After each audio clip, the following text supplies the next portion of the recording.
मरकुस रचित सुसमाचार चैप्टर 11।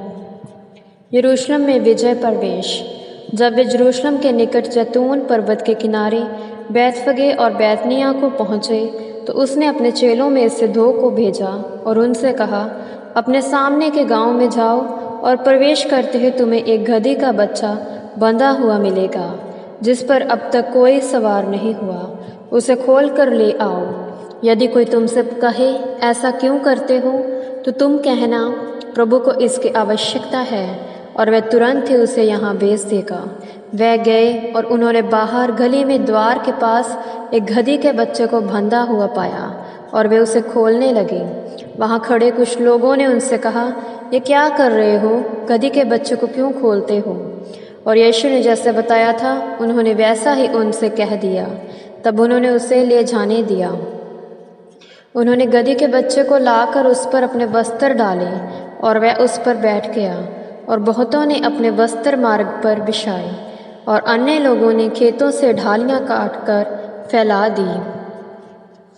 वे जो उसके आगे आगे जाते और जो पीछे पीछे चलते थे पुकार कर कह रहे थे, होसाना, धन्य है वह जो प्रभु के नाम से आता है।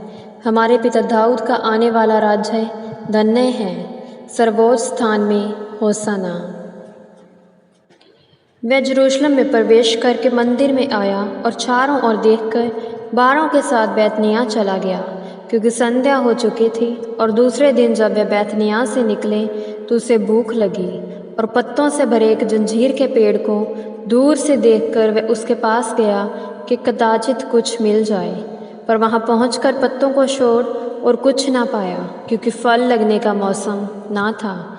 तब उसने पेड़ से कहा, अब से कोई तेरा फल कभी खाने ना पाए। और उसके चेले सुन रहे थे। मंदिर से व्यापारियों का निष्कासन। फिर वे यरूशलेम में आए और वह मंदिर में जाकर वहाँ लेन देन करने वालों को निकालने लगा और सराफों की मेज और कबूतर बेचने वालों की चौकियाँ उल्ट दी। और उसने किसी को भी मंदिर में से होकर सामान ले जाने की आज्ञा ना दी। और वह उन्हें उपदेश देने लगा, क्या ये नहीं लिखा है, मेरा घर सब जातियों के लिए प्रार्थना का घर कहलाएगा? पर तुमने उसे डाकुओं की खो बना रखा है। और याजकों तथा शास्त्रियों ने जब ये सुना तो उसे नाश करने का अवसर ढूंढने लगे, क्योंकि वे उससे डरते थे। इसलिए सब लोग उसकी शिक्षा से चकित थे। और संध्या होते ही वे नगर से बाहर जाया करते थे। अंजीर के पेड़ से शिक्षा।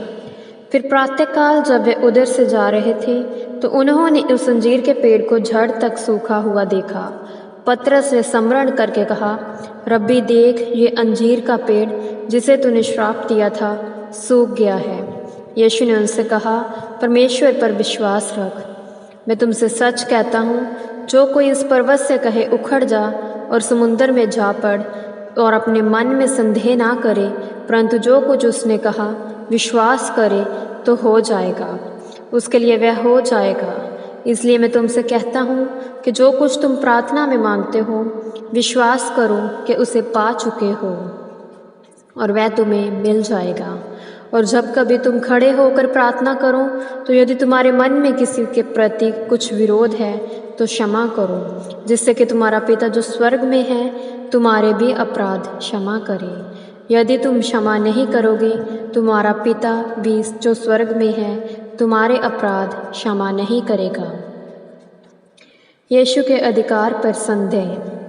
वे फिर यरूशलेम में आए और जब वह मंदिर में टहल रहा था तो मुख्य याजक, शास्त्री और प्राचीन उसके पास आए। वे उससे पूछने लगे, तू ये काम किस अधिकार से कर रहा है, या इन कामों को करने का अधिकार तुझे किसने दिया है? और यीशु ने उनसे कहा, मैं तुमसे एक प्रश्न पूछता हूँ, तुम मुझे उत्तर दो, फिर मैं भी तुम्हें बताऊँगा कि ये काम किस अधिकार से करता हूँ। यूहन्ना का बपतिस्मा स्वर्ग की ओर से था या मनुष्यों की ओर से? मुझे उत्तर दो। वह ये कहकर आपस में विवाद करने लगे। यदि हम कहें स्वर्ग से तो वह कहेगा, तो तुमने उस पर विश्वास क्यों नहीं किया? फिर क्या हम ये कहें मनुष्यों की ओर से? वे लोगों से डरते थे, क्योंकि सब ये मानते थे कि यूहन्ना सचमुच एक नबी था। यीशु को उत्तर देते हुए उन्होंने कहा, हम नहीं जानते। और यीशु ने उनसे कहा, मैं भी तुम्हें नहीं बताऊंगा कि ये काम किस अधिकार से करता हूँ। यह प्रभु की वाणी है। ईश्वर को धन्यवाद।